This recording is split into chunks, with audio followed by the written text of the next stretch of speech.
दोस्तों उमेद आहे त ख़ुशि हूंदो, सलामत हूंदो ऐं सदाईं आबाद हूंदो।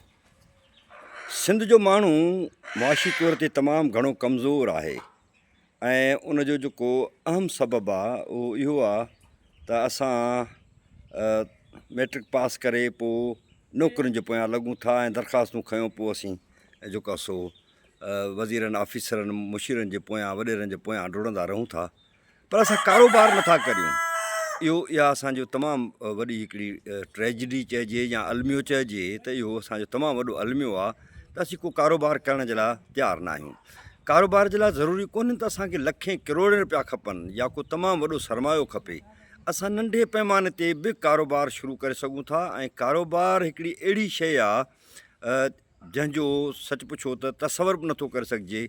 न कंहिंजी ग़ुलामी, न कंहिंखे सर करण जी ज़रूरत पेश अचे थी, पंहिंजे पेरनि ते पाण बीहिजे थो। ज़ाहिर आहे उनजे लाइ हिकिड़ो बुनियादी शर्त इहो आहे त उनखे असांखे भरपूर नमूने सां वक़्तु ॾियण जी ज़रूरत आहे ऐं इन क़िस्म जो कारोबार मुंहिंजे पुट ग़ुलाम मुर्तज़ा ऐं सुहेल उनजे दोस्त शुरू कयो आहे ऐं आउं उन्हनि जी नज़रदारी कयां थो त उहो कारोबार छा आहे इहो तव्हांखे ॿुधाइजे। असां शुरूआति कई आहे ॿकरियुनि पालण खां।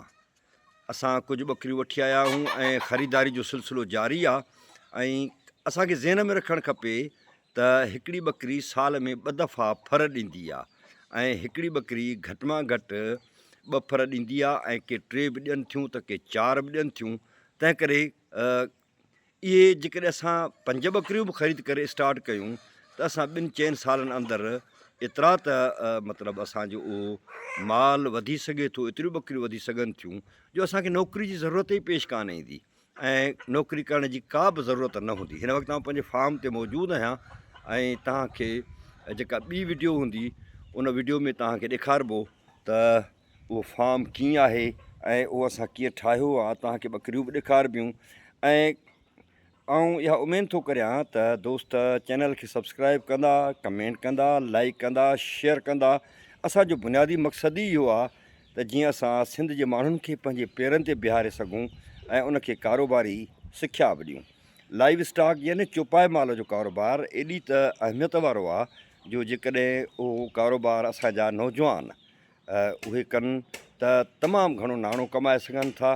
ॾिसो, गोश्त जी ज़रूरत सदाईं रहे थी, खीर जी ज़रूरत सदाईं रहे थी ऐं चौपायो माल जेको आहे उहो असां ही फ़सुल जेके पोखियूं था उहो ठीकु आहे, एग्रीकल्चर ज़बरदस्तु आहे, पर उन फ़सुलनि में कॾहिं बारिशूं पवनि थियूं, कॾहिं असांजा फुटियूं सुठियूं नथियूं लहनि, कॾहिं अघ सुठा नथा मिलनि, कणकुनि में बि कॾहिं अघ सुठा नथा मिलनि। पर हीउ जेको चौपाए माल वारो कारोबार आहे उहो एतिरो त शानदार आहे जो जेकॾहिं उहो कजे त माण्हू ख़ुशहाल ज़िंदगी गुज़ारे सघे थो, पंहिंजे औलाद खे पढ़ाए सघे थो, पंहिंजे घर जो मालिक थी सघिजे थो। त उनजे लाइ असां रूमी गोट फार्म सकर्ण जे नाले सां सकर्ण शहर खां जेका बेनज़ीर एक्सचेंज पुल आहे जेको नवाबशाह ॾांहुं रस्तो वञे थो, जेको बाईपास वारो नवाबशाह ॾांहुं रस्तो वञे थो, त असां उन एक्सचेंज पुल खां थोरो असीं पंधु अॻियां कंदासीं त अव्हांखे खॿे हथ ते हिकिड़ी वॾी बिल्डिंग शेड आहे उहो ॿकरियुनि जो, उहो तव्हांखे ॾिसण में ईंदो ऐं तव्हां उहो असांजो आहे रूमी गोट फार्म। उहो असां उते जोड़ियो आहे ऐं उते असां ॿियूं शयूं बि रखंदासीं, ॻऊं बि रखंदासीं, रिढूं बि रखंदासीं, मेहूं बि रखंदासीं, कुकड़ियूं बि रखंदासीं। हर तरह जो लाइव स्टॉक जेको आहे उहो उते असां पालींदासीं। मूंखे उमेदु आहे तव्हां चैनल खे सब्सक्राइब कंदा ऐं अचो त पाण सभई सिंधवासी सभई इहो गॾिजी वचन करियूं त असां पंहिंजनि पेरनि ते बीह ॾेखारींदासीं ऐं असां पंहिंजा कारोबार शुरू कंदासीं। बजाए असां पटेवाली, चौकीदारी ऐं क्लार्की जी नौकिरी जे असां इन में भरपूर किरदारु अदा कंदासीं ऐं असां 1000 रुपए खां बि कारोबार पंहिंजो शुरू करे सघूं था। 1000 खां 1 करोड़, 1 अरब ऐं 1 खरब ताईं बि असां पंहिंजो कारोबार करे सघूं था। ऐं आउं नथो सम्झां त 1000 को एॾो वॾो अमाउंट आहे जो उन में उहो असां गॾु न करे सघूं या असां वटि न हुजे। त असां इहो आउं ईंदड़ वीडियोज़ में अव्हांखे सम्झाईंदुसि ऐं इहो अव्हांखे ॿुधाईंदुसि त उहो 1000 खां कारोबार कीअं थो शुरू करे सघिजे। सच पुछो, पंहिंजो कारोबार, पंहिंजी इज़त, पंहिंजो जियापो, पंहिंजो वक़ार, पंहिंजी ख़ुशहाली ऐं पंहिंजनि माण्हुनि जी ख़ुशहाली, पंहिंजे घर वारनि जी ख़ुशहाली ऐं पंहिंजे पेरनि ते बीहण खां वधि ॿियो को बि एतमाद थी नथो सघे। सो मूंखे उमेदु आहे तव्हां चैनल खे सब्सक्राइब कंदो, कमेंट्स कंदो, शेयर कंदो, लाइक कंदो ऐं सुवाल कंदो तव्हां पंहिंजो कारोबार कीअं था शुरू करे सघो, तव्हां कहिड़े क़िस्म जो कहिड़े इलाइक़े में कहिड़ो कारोबार करे सघो था। त बाक़ी वीडियोज़ अव्हां सां इहे शेयर कबियूं रहबियूं।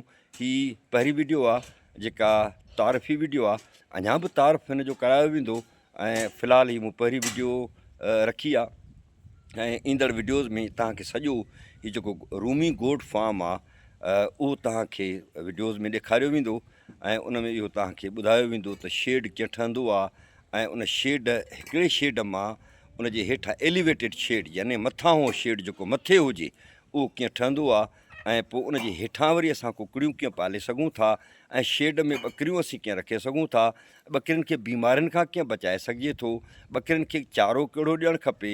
त उन जे लाइ असां इलाही घणी महिनत कई आहे, इलाही घणो पोरियो कयो आहे। उमेदु आहे त तव्हां असांजो पोरियो क़बूल बि कंदव ऐं तव्हां दोस्त असां सां राब्ते में बि रहंदव ऐं राब्ते में हुजिबो त असां मूंखे यकीन आहे, मूंखे पक आहे त असां पंहिंजे पेरनि ते बीही वेंदासीं ऐं असां पंहिंजा कारोबार शुरू करे सघंदासीं। अव्हां जी वॾियूं महिरबानियूं ऐं पाण राब्ते में रहंदासीं ऐं हीउ जेको काउंसलिंग जो सिलसिलो आहे उहो शुरू कबो ऐं दोस्तनि खे सलाहूं ॾिबियूं, निज सलाहूं ॾिबियूं। हीउ सिर्फ़ु यूट्यूब चैनल जे लाइ न पर निज सलाहूं ॾिबियूं त जीअं असांजो नौजवान, असांजो माण्हू, सिंध जो माण्हू पंहिंजे पेरनि ते बीही सघे। सदाईं गॾु।